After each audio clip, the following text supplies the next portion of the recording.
हम चीज़ों को ना इस प्रकार से नहीं देखते जैसे वो चीज़ें हैं, बट ना हम क्या हैं उसके बेस पे हम विभिन्न चीज़ों को देखते हैं।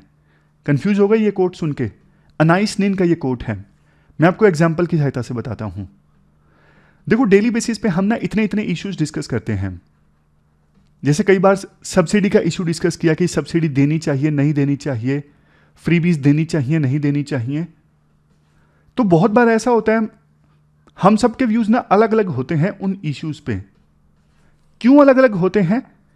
क्योंकि देखो, हम सबकी ना पास्ट एक्सपीरियंस अलग हैं, हम सबकी बिलीव्स अलग अलग हैं, हम सबकी सोशियो इकोनॉमिक कंडीशंस अलग अलग हैं।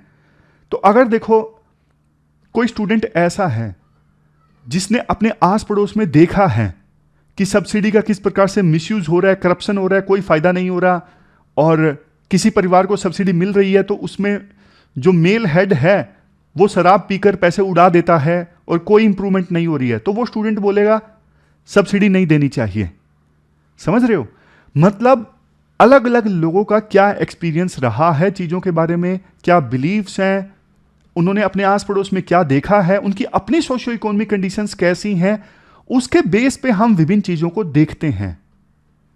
जैसे देखो, अगर कोई जज है जिसकी पास्ट में ना सोशियो इकोनॉमिक कंडीशंस काफ़ी खराब थी, अब उसके सामने केस आया कि स्लम को उखाड़ फेंका जाए क्योंकि स्लम जो है वो इंक्रोचमेंट करके बनी है, तो हो सकता है कि वो जज जो है वो थोड़ा कंसिडरेट व्यू दिखाए क्योंकि वो खुद उस कंडीशन से आया है, वो पास्ट में खुद स्लम में रह चुका है। तो वो चीज को ना इस प्रकार से देखेगा जैसा वो है, उसका पास्ट एक्सपीरियंस क्या है, पास्ट बिलीफ क्या है, उसके बेस पे वो जज फैसला लेगा। पॉइंट देखो ये है, हम सबको ना लगता है कि हम ना ऑब्जेक्टिव हैं डिसीजन लेने में, हमारी जो ओपिनियन है वो बिल्कुल सही है, सामने वाले की ओपिनियन खराब है। लेकिन देखो, हमारी ओपिनियन को भी ना बहुत सारे फैक्टर प्रभावित करते हैं। हो सकता है कि हम ऐसा न्यूज़ चैनल देख रहे हैं जो सिर्फ एक प्रकार के व्यूज़ प्रेजेंट कर रहा है, हम ऐसा न्यूज़पेपर पढ़ रहे हैं जो सिर्फ एक टाइप के व्यूज़ प्रेजेंट कर रहा है। हमारी ओपिनियन इन सब से तो बनती है। हमारी संगति कैसी है, कौन से आर्टिकल्स, कौन सी न्यूज़, कौन सी वीडियोज़ हम देख रहे हैं। समझ गए? अब आपको बेटर ढंग से ये क्लियर होगा। डेट आज की देखो 10 जनवरी 2024 है। 3 इश्यूज डिटेल से डिस्कस करेंगे हम, बढ़िया बढ़िया आर्टिकल्स हैं। बिल्किस बानो केस से संबंधित और रेमिशन का इश्यू बहुत इंपॉर्टेंट आर्टिकल है। फिर इंटरनेशनल लॉ मैटर करते हैं कि नहीं करते, खत्म कर दें इन्हें, इतने युद्ध चल रहे हैं, कोई इंपॉर्टेंस है या नहीं है इंटरनेशनल लॉज की। और तीसरे नंबर पे कल जो हमने आर्टिकल छोड़ दिया था यूरोपियन यूनियन का कार्बन बॉर्डर टैक्स CBAM, वो भी बहुत इंपॉर्टेंट इशू है, उस पर यूपीएससी प्री में भी क्वेश्चन पूछ सकती है। तो चलिए डिस्कशन स्टार्ट करते हैं। इसके बाद नेक्स्ट आर्टिकल, सुप्रीम कोर्ट की बिल्किस बानो केस में एक इंपॉर्टेंट जजमेंट आई, और देखो इसी जजमेंट के बाद रिमिशन के कंसेप्ट पे क्वेश्चंस उठते हैं। ये कंसेप्ट अब काफ़ी ज़्यादा सुर्खियों में आ गया है। आप जीएस पेपर सेकंड के इस टॉपिक से आर्टिकल को रिलेट कर सकते हो। सबसे पहले आसान शब्दों में बिल्किस बानो केस में जो जजमेंट आया है इसे समझ लेते हैं, और रेमिशन का इशू क्यों इमर्ज होकर आया उसके बाद वो डिस्कस करेंगे। बिल्किस बानो एक प्रेग्नेंट वुमन, इनका गैंगरेप हुआ 2002 में गुजरात दंगों के दौरान, और इनके परिवार वालों को भी हत्या कर दी गई। बाद में इस केस में जो आरोपी थे उनको गिरफ्तार कर लिया गया। लेकिन बिल्किस बानो सुप्रीम कोर्ट पहुंची, और सुप्रीम कोर्ट पहुंचकर उन्होंने बोला मुझे गुजरात सरकार पर भरोसा नहीं है, आरोपियों के ऊपर केस ढंग से नहीं चलेगा गुजरात में, तो प्लीज आप इसे किसी दूसरे राज्य में ट्रांसफर कर दो। तो ना 2004 में सुप्रीम कोर्ट ने इस केस को ट्रांसफर कर दिया था महाराष्ट्र में। बाद में मुंबई में एक स्पेशल सीबीआई कोर्ट ने आरोपी जो थे इस केस में 11 आरोपियों को उम्र कैद की सजा सुनाई। इतना समझ गए आप? अब थोड़ा सा बेसिक जानिए, रिमिशन का क्या मतलब होता है। रिमिशन का मतलब होता है रिड्यूस्ड सेंटेंस। जैसे देखो महेश है, महेश ने ना एसबीआई बैंक को लूट लिया। एसबीआई बैंक को लूटने के आरोप में महेश को 10 साल की सजा सुनाई गई।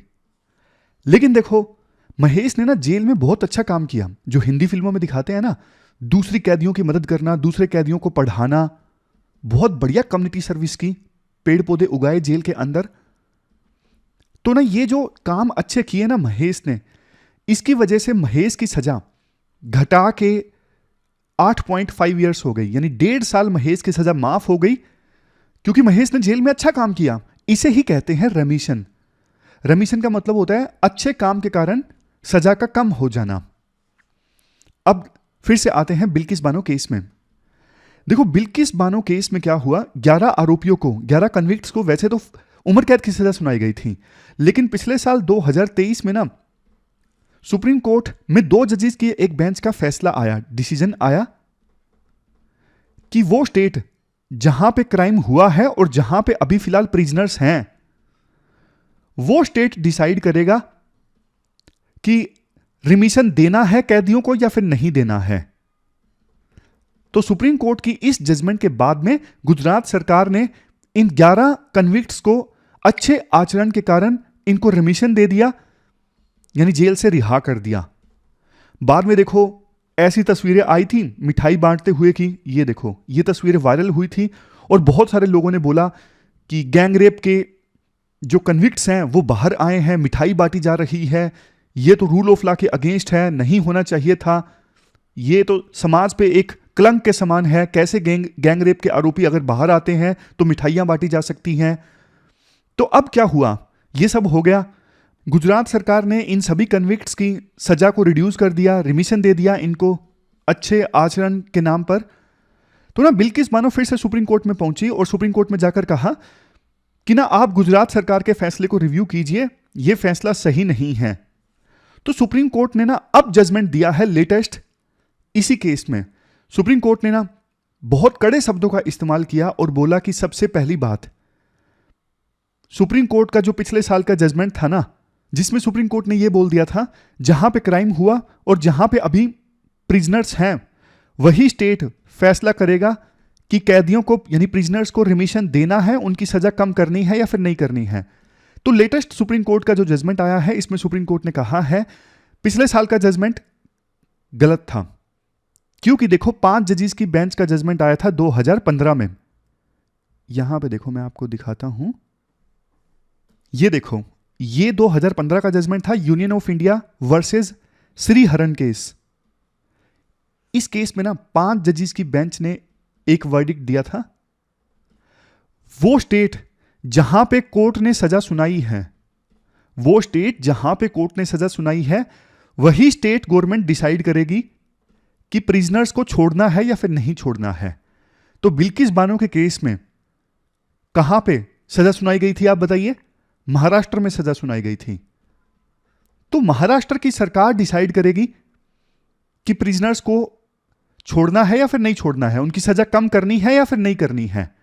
तो एक्चुअल में गुजरात सरकार ने ना महाराष्ट्र सरकार के अधिकार को हड़प लिया।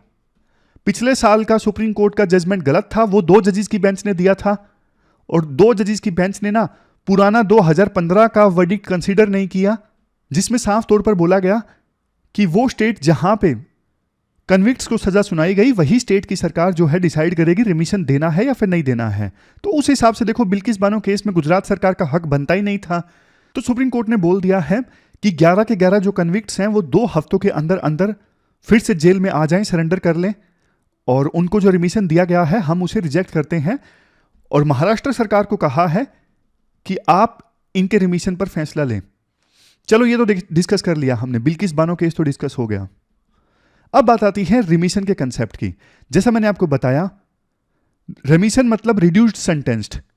अब देखो प्रिजन जो है ना वो एक स्टेट सब्जेक्ट है, तो किसको रिमिशन मिलेगा, मतलब किसकी सजा कम की जाएगी, किसकी नहीं की जाएगी, इसके लिए ना अलग अलग स्टेट गवर्नमेंट ने अलग अलग टाइप के रूल्स बनाए हैं, क्योंकि प्रिजन जो है वो एक स्टेट सब्जेक्ट है।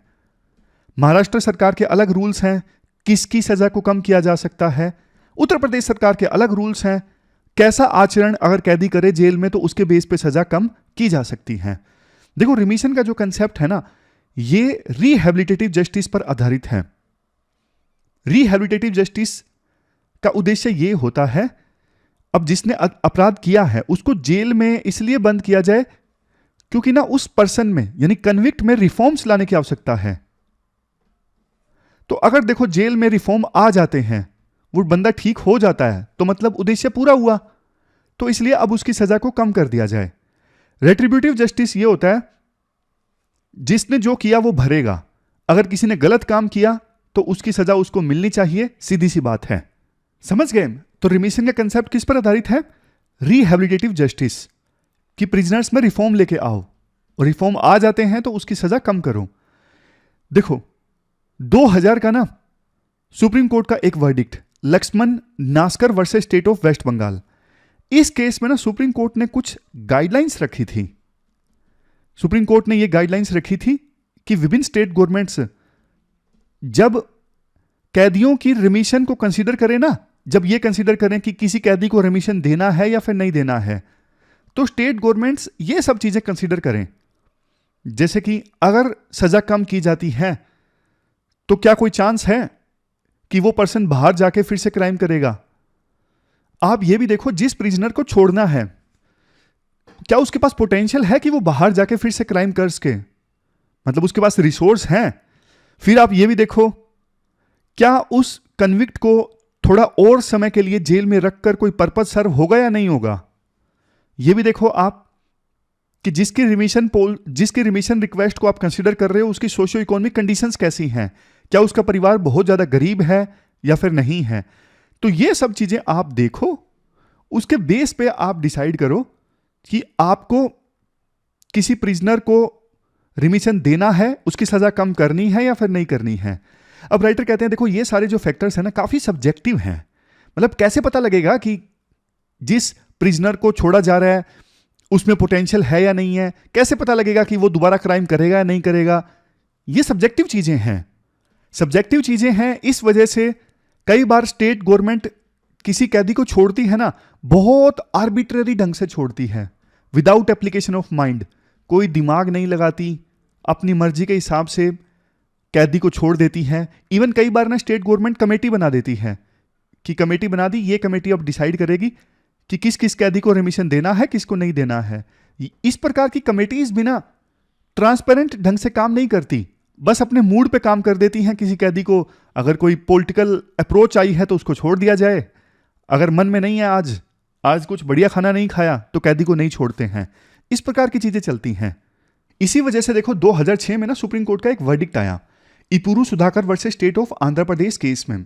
इस केस में ना सुप्रीम कोर्ट ने यह बोला, अगर देखो स्टेट गवर्नमेंट ने कैदियों को रिमिशन देने में दिमाग का इस्तेमाल नहीं किया, रेलेवेंट मटेरियल को कंसीडर नहीं किया, खराब इंटेंशन के कारण रिमिशन दिया या फिर नहीं दिया, और आर्बिट्ररी है स्टेट गवर्नमेंट का डिसीजन, मतलब प्रॉपर रूल्स एंड प्रोसीजर के हिसाब से नहीं है, तो फिर ना स्टेट गवर्नमेंट के रिमिशन संबंधित फैसले के अगेंस्ट जुडिशियल रिव्यू के लिए पिटीशन फाइल की जा सकती है।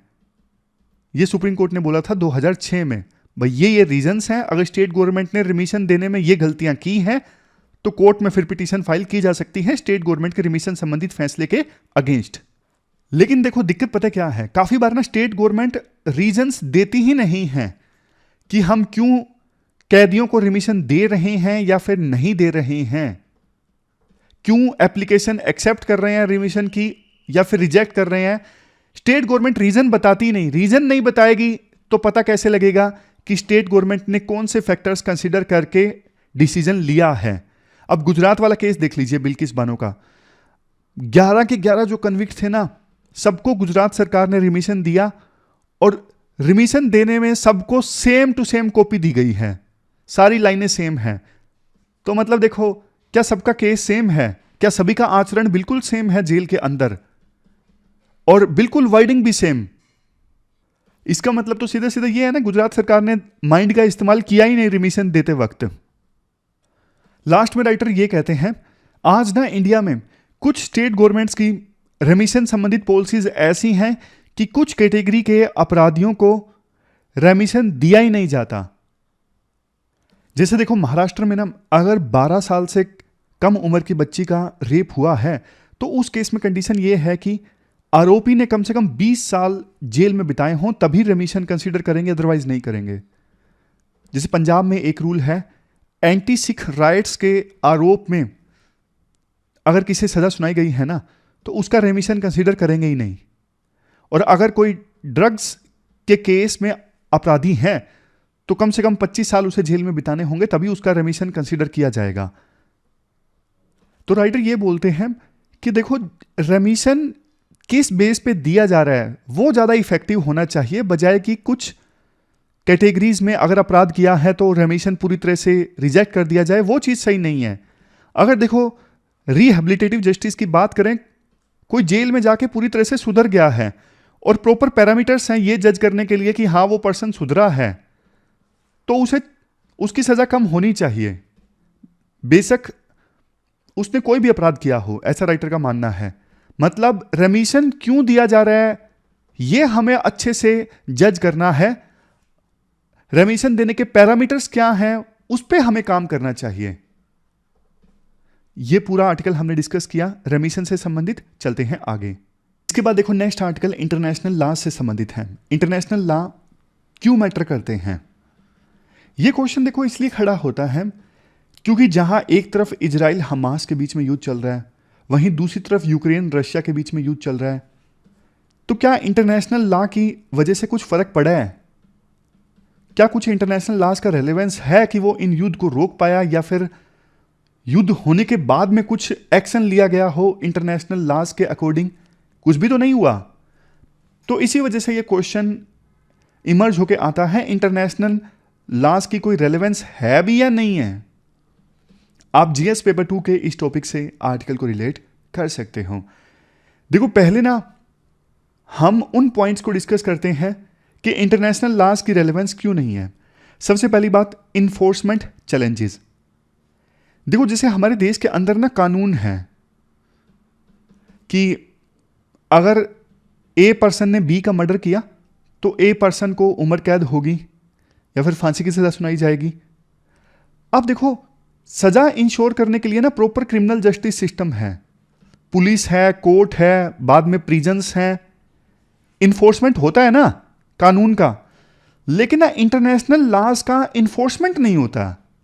कहने को कानून है लेकिन उनको इन्फोर्स करवाने के लिए कोई नहीं है। जैसे हमारे देश में तो इन्फोर्स करवाने के लिए पुलिस है, कोर्ट है, सब लोग हैं, बट इंटरनेशनल लॉज का अगर वायलेशन होता है तो पनिशमेंट दिलवाने के लिए कोई नहीं है। तो इसलिए ये कानून नाम नाम के रह गए हैं। नेक्स्ट है सिलेक्टिव कंप्लायंस। अब देखो कुछ देश सिलेक्टिवली इंटरनेशनल लॉज को फॉलो करते हैं और जब अपने इंटरेस्ट की बारी आती है तो इंटरनेशनल लॉज को वायलेट कर देते हैं। जैसे यूएस है, यूएस ने 2003 में इराक के ऊपर अटैक कर दिया। तो ये एक एग्जांपल है कि यूएस जो हमेशा बात करता है रूल ऑफ लॉ का पालन करो, इंटरनेशनल लॉज का पालन करो, खुद यूएस ने 2003 में यूएन चार्टर के अगेंस्ट जाके काम किया, इंटरनेशनल लॉ को वायलेट किया। क्या यूएस के खिलाफ कोई एक्शन लिया गया? नहीं लिया गया। तो ये दूसरा पॉइंट है सिलेक्टिव कंप्लायंस। तीसरा है इन्फ्लुएंस ऑफ पावरफुल नेशंस। देखो यूनाइटेड नेशंस सिक्योरिटी काउंसिल में जिनके पास में परमानेंट सीट है ना, जिनके पास में वीटो पावर है, वो अपनी वीटो पावर का मिसयूज करते हैं। यूएन में कोई रेजोल्यूशन आता है तो उसे ब्लॉक करने के लिए, जैसे इजराइल के अगेंस्ट अभी काफी रेजोल्यूशंस आए लेकिन यूएस ने सभी रेजोल्यूशंस को ब्लॉक करवा दिया। नेक्स्ट है लैक ऑफ यूनिवर्सलिटी। इसका मतलब देखो ये है सभी देशों ने ना सभी इंटरनेशनल लॉज को तो रेटिफाई भी नहीं किया है। जैसे यूएस ने रोम स्टैट्यूट को रेटिफाई नहीं किया है। रोम स्टैट्यूट के बाद में इंटरनेशनल क्रिमिनल कोर्ट बनी थी, तो आज के समय में कोर्ट की जो जुरिडिक्शन है वो यूएस के ऊपर है या नहीं, ये एक बड़ा क्वेश्चन है, क्योंकि यूएस ने रोम स्टैट्यूट को रेटिफाई किया ही नहीं। मतलब इंटरनेशनल लॉज भी यूनिवर्सल नहीं है। अलग अलग देश अलग अलग इंटरनेशनल लॉज को नहीं मानते हैं। नेक्स्ट है इकोनॉमिक एंड पॉलिटिकल प्रेशर। कई बार देखो इकोनॉमिक और पॉलिटिकल इंटरेस्ट जो है लीगल प्रिंसिपल्स को ओवरशैडो कर देते हैं। एग्जाम्पल दिया जाता है रवांडन जिनोसाइड का। रवांडा में जिनोसाइड हुआ था 1993-94 में, 1990s में। उस समय देखो मेजर कंट्रीज ने ना अपने इकोनॉमिक और पॉलिटिकल इंटरेस्ट का ज्यादा ख्याल रखा और इंटरनेशनल लॉज को इग्नोर कर दिया। अब आप पूछोगे सर ये इकोनॉमिक और पॉलिटिकल इंटरेस्ट क्या थे? देखो उस समय ना कोल्ड वार अभी अभी खत्म हुआ था। अभी कोल्ड वार खत्म हुआ इसलिए अफ्रीका की इंपॉर्टेंस कम हो गई थी। कोल्ड वार के दौरान तो अफ्रीका की इंपॉर्टेंस काफी ज्यादा थी, लेकिन कोल्ड वार समाप्त होने के बाद में रवांडा में जो कुछ हो रहा था, गलत काम हो रहा था, उसे मेजर कंट्रीज के द्वारा बोल दिया गया कि ये अफ्रीका की प्रॉब्लम है। अफ्रीका की प्रॉब्लम है तो वहां पे जिनोसाइड हो गया, और मेजर कंट्रीज कुछ नहीं कर सके। इंटरनेशनल लॉज का वायलेशन हुआ लेकिन मेजर कंट्रीज ने कुछ नहीं किया क्योंकि उनके इकोनॉमिक इंटरेस्ट फेवर में नहीं थे। तो हमने ये सारे पॉइंट्स डिस्कस किए कि इंटरनेशनल लॉज का कोई फायदा नहीं है, मैटर ही नहीं करते, कोई रिलेवेंस नहीं है। लेकिन अब ना राइटर बोलते हैं देखो बेशक ये सारे पॉइंट्स हमने डिस्कस किए, बेशक इन्फोर्समेंट नहीं होता इंटरनेशनल लॉज का, लेकिन इंपॉर्टेंस तो फिर भी है। कैसे? सबसे पहले वायलेशंस के लिए नेशंस को अकाउंटेबल बनाया जा सकता है, जैसे इंटरनेशनल कोर्ट ऑफ जस्टिस में या फिर इंटरनेशनल क्रिमिनल कोर्ट में केस फाइल करके। जैसे देखो इंटरनेशनल कोर्ट ऑफ जस्टिस में केस फाइल किया गया है अभी इजराइल के अगेंस्ट साउथ अफ्रीका के द्वारा। दूसरा देखो इंटरनेशनल लॉज हैं तभी तो जो देश युद्ध करता है ना, जैसे इजराइल ने युद्ध किया, उस देश को एक्सप्लेन करना पड़ता है एटलीस्ट इंटरनेशनल लॉज के कारण कि हमने इंटरनेशनल लॉज का वायलेशन क्यों किया है। तो कम से कम एक्सप्लेन तो करना पड़ा इजराइल को कि हमने क्यों वायलेशन किया इंटरनेशनल लॉज का। अगर इंटरनेशनल लॉज होते ही नहीं तो इजराइल को कुछ एक्सप्लेन ही नहीं करना पड़ता युद्ध के लिए, भाई उन्होंने युद्ध क्यों स्टार्ट किया। Next, internationalization through domestic laws. अब देखो डोमेस्टिक कोर्ट्स होती है ना, फॉर एग्जांपल हमारे देश में भी, वो कई बार जनता के राइट्स को एक्सपेंड करने के लिए ना इंटरनेशनल लॉज देखती हैं कि इंटरनेशनल लॉ क्या कहता है, क्या प्राइवेसी एक फंडामेंटल राइट होना चाहिए या फिर नहीं होना चाहिए। यह भी इंपॉर्टेंस है इंटरनेशनल लॉज का। नेक्स्ट, ग्लोबल कोऑपरेशन अचीव किया जा सकता है इंटरनेशनल लॉज के थ्रू, जैसे क्लाइमेट चेंज से लड़ना है, टेररिज्म से लड़ना है। तो ये सारे जो काम करने हैं ना मिल के किए जा सकते हैं विभिन्न देशों के द्वारा इंटरनेशनल लॉज एंड कन्वेंशंस के through. Next, distinguishes between power and legitimate authority. International laws जो है वो देखो हमें बताता है कि विभिन्न देशों के द्वारा जो पावर का इस्तेमाल किया गया है वो लेजिटिमेट है या नहीं है, वो रूल ऑफ लॉ के अगेंस्ट है या नहीं है। ये हमें पता लगता है किससे? इंटरनेशनल लॉज से। सबसे लास्ट में यूनिवर्सल एस्पायरेशन फॉर कंप्लायंस। देखो कहीं ना कहीं प्रेशर भी आता है विभिन्न देशों के ऊपर जब वो इंटरनेशनल लॉज को वायलेट करते हैं। अब ये डिबेट का इशू हो सकता है कि कितना प्रेशर आता है जब कोई देश इंटरनेशनल लॉ को वायलेट करता है। लेकिन देखो हाँ, एक बात ये जरूर कही जा सकती है कि विभिन्न देशों में ना एक एस्पायरेशन जरूर होता है, इच्छा जरूर होती है कि हम इंटरनेशनल लॉज का पालन करें। तो ये इच्छा जो होती है ना, एस्पायरेशन जो होती है, वो यूनिवर्सल होती है, सभी देशों में होती है कि वो यूं दिखाएं कि हमने इंटरनेशनल लॉज का पालन किया है। अब देखो कुल मिलाकर ये सारे पॉइंट्स जो है ना थोड़े थोड़े आइडियलिस्ट ज्यादा लग रहे हैं। मतलब मेरे को तो नहीं लगता कि रशिया यूएस जैसे देशों में कोई इच्छा होगी दिखाने की कि हाँ मैंने पालन किया है इंटरनेशनल लॉ का। वो सिर्फ अपना फायदा देखते हैं, कौन सी चीज में इंटरेस्ट है। International law is nothing for them. लेकिन आर्टिकल डिस्कस किया है, यूपीएससी क्वेश्चन पूछ सकती है इंटरनेशनल लॉ के ऊपर, तो हमने दोनों पक्ष के पॉइंट्स डिस्कस कर लिए। इसके बाद नेक्स्ट आर्टिकल यूरोपियन यूनियन के कार्बन बॉर्डर टैक्स से संबंधित है। आप जीएस पेपर सेकंड के इस टॉपिक से आर्टिकल को रिलेट कर सकते हो। यूरोपियन यूनियन का कार्बन बॉर्डर टैक्स, जिसे कहा जा रहा है कार्बन बॉर्डर एडजस्टमेंट मैकेनिज्म यानी CBAM। मैं आपको एग्जाम्पल की सहायता से बताता हूं ये पूरा माजरा है क्या। मान लीजिए 4 दोस्त हैं ABCD, चारों आपस में खेल रहे हैं। चारों आपस में डिसाइड करते हैं कि एक एक दिन स्नैक्स एक पर्सन लेके आएगा और उसे चारों खाएंगे। लेकिन डी क्या करता है, डी ना प्लास्टिक के बॉक्स में स्नैक्स लेके आता है। तो ना बाकी दोस्त ये बोलते हैं तुम प्लास्टिक के बॉक्स में क्यों लेके आए हो, इससे तो एनवायरनमेंट को नुकसान पहुंचेगा, तुम प्लास्टिक्स का इस्तेमाल क्यों कर रहे हो। तो ना बदले में ABC तीनों मिलकर डी के ऊपर ना पेनल्टी लगा देते हैं, तुम प्लास्टिक का इस्तेमाल कर रहे हो इसलिए हम तुम्हारे ऊपर ये पेनल्टी लगा रहे हैं। अब समझिए यूरोपियन यूनियन का carbon border adjusted mechanism CBAM। इसमें क्या है, यूरोपियन यूनियन मान लीजिए किसी देश से कोई चीज परचेज कर रहा है, फॉर एग्जांपल इंडिया से सीमेंट परचेज कर रहा है यूरोपियन यूनियन। अब इंडिया की किसी फैक्ट्री में सीमेंट का प्रोडक्शन हुआ है। अब सीमेंट के प्रोडक्शन में पेट्रोलियम का इस्तेमाल होता है, फॉसिल फ्यूल का इस्तेमाल होता है, जिससे कार्बन एमिट होता है एटमॉस्फेयर में। लेकिन सीमेंट का जो फाइनल दाम है ना, उसमें यह चीज नहीं इंक्लूड की गई है कि सीमेंट के प्रोडक्शन से जो एमिशन हुआ है उससे एटमॉस्फेयर को नुकसान पहुंचा है, इन्वायरमेंट को नुकसान पहुंचा है, ये चीज सीमेंट के दाम में काउंट नहीं की गई है। अब वो सीमेंट पहुंची यूरोपियन यूनियन में इंडिया से, तो यूरोपियन यूनियन देखेगा कि सीमेंट की प्रोडक्शन में क्या इन्वायरमेंट को नुकसान हुआ है। अगर आंसर यस है तो क्या उस नुकसान को सीमेंट के दाम में इंक्लूड किया गया है। अगर आंसर नो है तो फिर यूरोपियन यूनियन अपनी तरफ से टैक्स लगा देगा जो सीमेंट को इंपोर्ट किया गया है इंडिया से, थोड़ी पेनल्टी लगा देगा, क्योंकि सीमेंट के प्रोडक्शन में एमिशन हुआ था, एटमॉस्फेयर को नुकसान पहुंचा, इन्वायरमेंट को नुकसान पहुंचा, तो इसलिए अब वो सीमेंट यूरोपियन यूनियन में आ रहा है तो उस सीमेंट पे टैक्स लगाया जाएगा यूरोपियन यूनियन के द्वारा, यानी पेनल्टी लगाई जाएगी। तो ये पूरा माजरा है कार्बन बॉर्डर एडजस्टेड मैकेनिज्म कि इंपोर्ट जो किया जाएगा, अगर उससे इंपोर्शन, अगर उस प्रोडक्ट से एमिशन हुआ है और एमिशन को नहीं काउंट किया गया है प्राइस डिसाइड करते वक्त, तो फिर हम टैक्स लगाएंगे। यूरोपियन यूनियन का फायदा यह है, इससे उनको तो रेवेन्यू मिलेगा, उस रेवेन्यू की सहायता से वो ग्रीन इनिशिएटिव्स को फंड कर सकते हैं यूरोपियन यूनियन में। यूरोपियन यूनियन का ये भी कहना है इस रूल के चलते विभिन्न देशों में ना एक जागरूकता आएगी कि ना हम ऐसे मेथड से चीजें प्रोड्यूस करते हैं जिससे इन्वायरमेंट को नुकसान ना पहुंचे। बट देखो इंडिया का ये कहना है तुम तो बड़े चालाक हो यार, तुम खुद तो डेवलप हो गए, अब तुम्हारे पास पैसा है, तुम नई नई टेक्नोलॉजीज को अपना रहे हो जिससे एमिशन कम हो।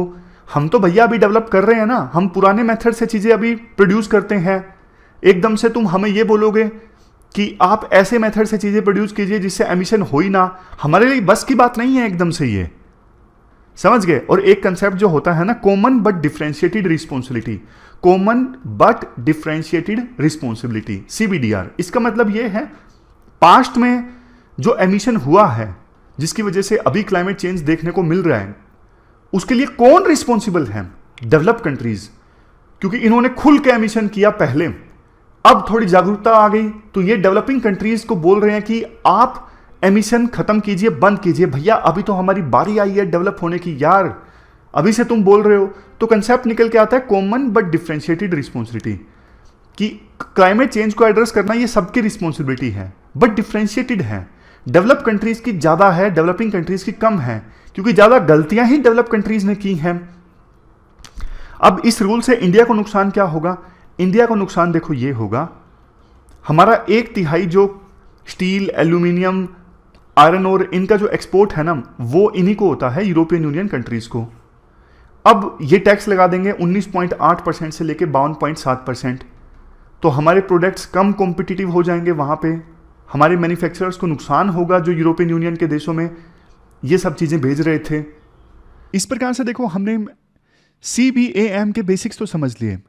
अब देखो यूरोपियन यूनियन ना इसे इंप्लीमेंट करने जा रही है। 1 अक्टूबर 2023 से पहला फेज इंप्लीमेंट करना भी स्टार्ट कर दिया है, फिर फाइनली 1 जनवरी 2026 से सेकेंड फेज का इंप्लीमेंटेशन स्टार्ट होगा CBAM का। यूरोपियन यूनियन देखो अपने तर्क दे रही है इसके बचाव में। यूरोपियन यूनियन का कहना है 2030 आते आते हम 1990 में जो हमारा एमिशन होता था ना, उसका 55% कम कर देंगे। मतलब 1990 में हमारे यहां से ग्रीन हाउस गैसेस का जो एमिशन होता था ना, 2030 आते आते हम वो एमिशन 55% तक कम कर देंगे। और इसके लिए हमने काफी सारे स्टेप उठाए हैं, उन्हीं में से एक है ये CBAM। दूसरा फिर यूरोपियन यूनियन का ये भी कहना है, देखो हमारी कंपनीज ना दूसरे देशों में जाके मैन्युफैक्चर कर रही थी, क्योंकि अगर हमारे देश की कंपनीज यहां पे मैन्युफैक्चर करती तो उन्हें महंगा पड़ता, क्योंकि उनके पास लिमिटेशन थी, वो ज्यादा कार्बन एमिट नहीं कर सकते मैन्युफैक्चरिंग में। अगर वो ज्यादा कार्बन एमिट करते तो उन्हें क्रेडिट परचेज करने पड़ते, इसलिए वो यूरोपियन यूनियन वाले कंट्रीज को छोड़ के दूसरे देशों में सेटल डाउन हो रही थी जहां पे ये जो रूल्स हैं इतने सख्त नहीं है। तो इससे तो यूरोपियन यूनियन को नुकसान हो रहा था, क्योंकि यहां से कंपनी छोड़ छोड़ के जा रही थी। और एक चीज देखो यूरोपियन यूनियन का यह भी कहना है कि देखो इंडिया जैसे देशों से प्रोडक्ट आते, यहां पर बिकते, अब देखो वो प्रोडक्ट तो सस्ते होते, क्योंकि इंडिया की कंपनीज में इंडिया में मैन्युफैक्चर किया, वहां पे उन्होंने कार्बन क्रेडिट परचेज नहीं किए। लेकिन यूरोपियन यूनियन में जो चीज मैन्युफैक्चर हुई है उसके लिए कार्बन क्रेडिट परचेज किए हैं कंपनी ने, तो उनके सामान महंगा होगा और इंडिया से जो सामान इंपोर्ट हुआ है वो सस्ता होगा, तो हमारी कंपनी तो कम कॉम्पिटिटिव रह जाएंगी। ये दूसरा तर्क है यूरोपियन यूनियन का।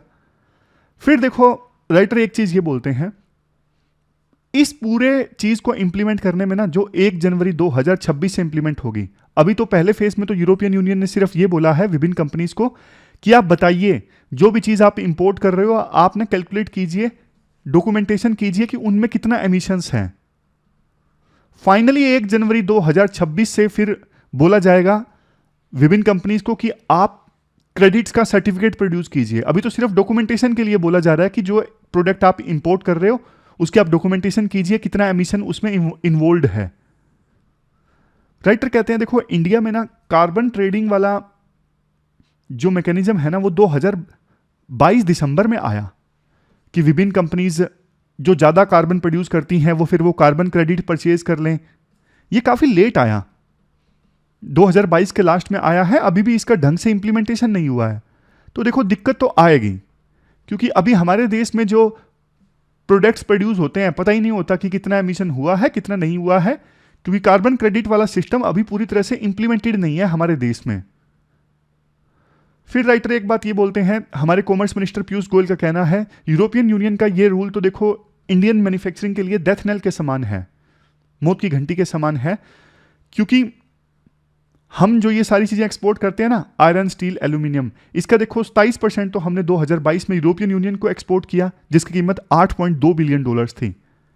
तो कई हमारे core sectors, for example steel, बुरी तरह से प्रभावित होंगे यूरोपियन यूनियन के इस रूल की वजह से। इंडिया के पास क्या ऑप्शन है? देखो WTO के पास इंडिया ऑलरेडी पिटीशन डाल चुका है कि यूरोपियन यूनियन का ये rule common but differentiated responsibility के अगेंस्ट है, हम इसे नहीं मानते। इसके अलावा इंडिया के पास में क्या सॉल्यूशन है? यूरोपियन यूनियन से इंडिया बात कर रहा है कि जो आप टैक्स लगा के, कार्बन इंटेंसिव प्रोडक्ट्स पे टैक्स लगा के आप जो पैसा इकट्ठा करोगे, आप बोल रहे हो कि उसे हम ग्रीन टेक्नोलॉजी में इन्वेस्ट करेंगे, या तो फिर आप वो इंडिया की कंपनीज से इंपोर्ट पर जो आप रेवेन्यू इकट्ठा कर रहे हो वो इंडिया में ही आप लगा दीजिए ग्रीन टेक्नोलॉजीज में। कम से कम इंडिया की कंपनीज से जो पैसा वसूला जा रहा है वो वापस इंडिया में ही आ जाए ग्रीन टेक्नोलॉजीज में। एक सॉल्यूशन ये हो सकता है। लेकिन देखो इंडिया को ना बाकी देशों के साथ ना मिलकर काम करना चाहिए जो इस रूल की वजह से प्रभावित हो रहे हैं। इंडिया टॉप 8 उन कंट्रीज में शामिल है जो यूरोपियन यूनियन के इस रूल की वजह से प्रभावित हो रहे हैं। तो इन सभी देशों को मिलकर काम करना चाहिए, क्योंकि और ज्यादा देश अब इसी प्रकार का मैकेनिज्म अपनाने की कोशिश करेंगे। जैसे यूके ने भी डिक्लेयर कर दिया है हम भी अपना CBAM लाएंगे 2027 से पहले।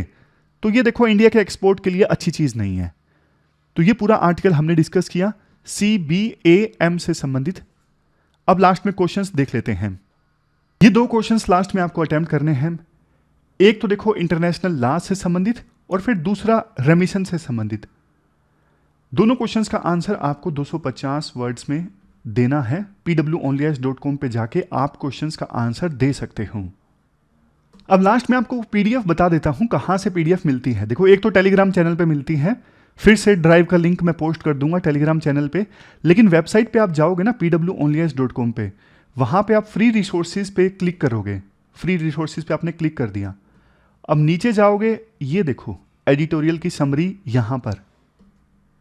अब यहां पे आपको एडिटोरियल की समरी मिलेगी, ये जनवरी की है। जनवरी पे आप क्लिक करोगे, अरे भैया अच्छा ये क्लिक कर लेना, मतलब आ जाएगा यहां पे। और हिंदी जो है, हिंदी की अलग से है। हिंदी की एक दिन लेट होती है, कुछ लोगों ने बताया कि हिंदी की उसी दिन मिल जाए। देखो मैंने टीम से पूछा, हिंदी की उसी दिन मिलनी डिफिकल्ट है, क्योंकि आप ढंग से ट्रांसलेट करते हो हिंदी में तो वक्त लगता है। जल्दबाजी में फिर उसी दिन दी जाएगी तो फिर वो क्वालिटी ख़राब हो जाएगी। फिर बच्चे शिकायत करते हैं कि सर क्वालिटी अच्छी नहीं है हिंदी की ट्रांसलेशन की। तो ये दिक्कत है हिंदी के साथ में। हिंदी का एक दिन लेट मिलता है। जैसे इंग्लिश का देखो 9 जनवरी का आ गया है, यानी हिंदी का अभी आज अपलोड होगा। तो ये तो देखो लिमिटेशन है। आगे जाके इसमें कुछ मैं करने की कोशिश करूंगा, लेकिन अभी तो प्लीज़ आपको इसमें अडोप्ट करना होगा इसी को कि एक दिन लेट मिलती है। लेकिन देखो पहले बच्चे ये बोलते थे कि सर बेशक एक दिन लेट मिल जाए, कम से कम मिले, तो उसकी शुरुआत हो चुकी है। आगे आगे देखो और भी जल्दी हो जाएगा हिंदी वालों का। इसके अलावा टेलीग्राम चैनल पे भी आप डाउनलोड कर सकते हो।